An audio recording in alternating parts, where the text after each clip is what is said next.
Hey, another mini message for us today, continuing the story of Jacob that we find in Genesis chapter 31.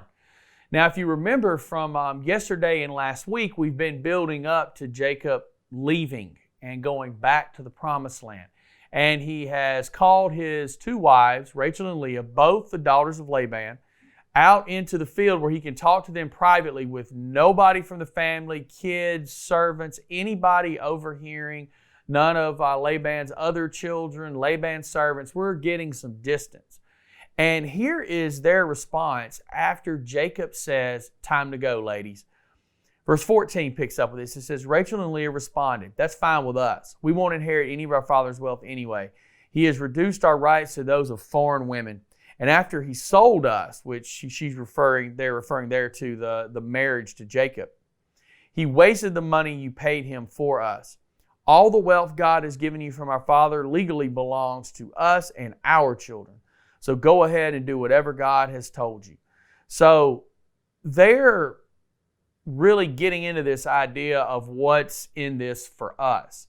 They're looking at how they've been treated by their father after the marriage. So being this idea of being reduced to foreign women, they weren't being treated anymore as full daughters. There was the animosity with Jacob, which immediately spilled over into his relationship with his two daughters, Rachel and Leah. So Laban, really a bad dude. I mean, there's just no two ways about it. He is a very manipulative, deceitful, vengeful person. And we see here that what he's been doing is taking out his frustration with Jacob on his daughters, which is never a healthy thing in any form or fashion. So Jacob has the support of his wives here, and without that, he might not have branched out and went in and did what he did in leaving.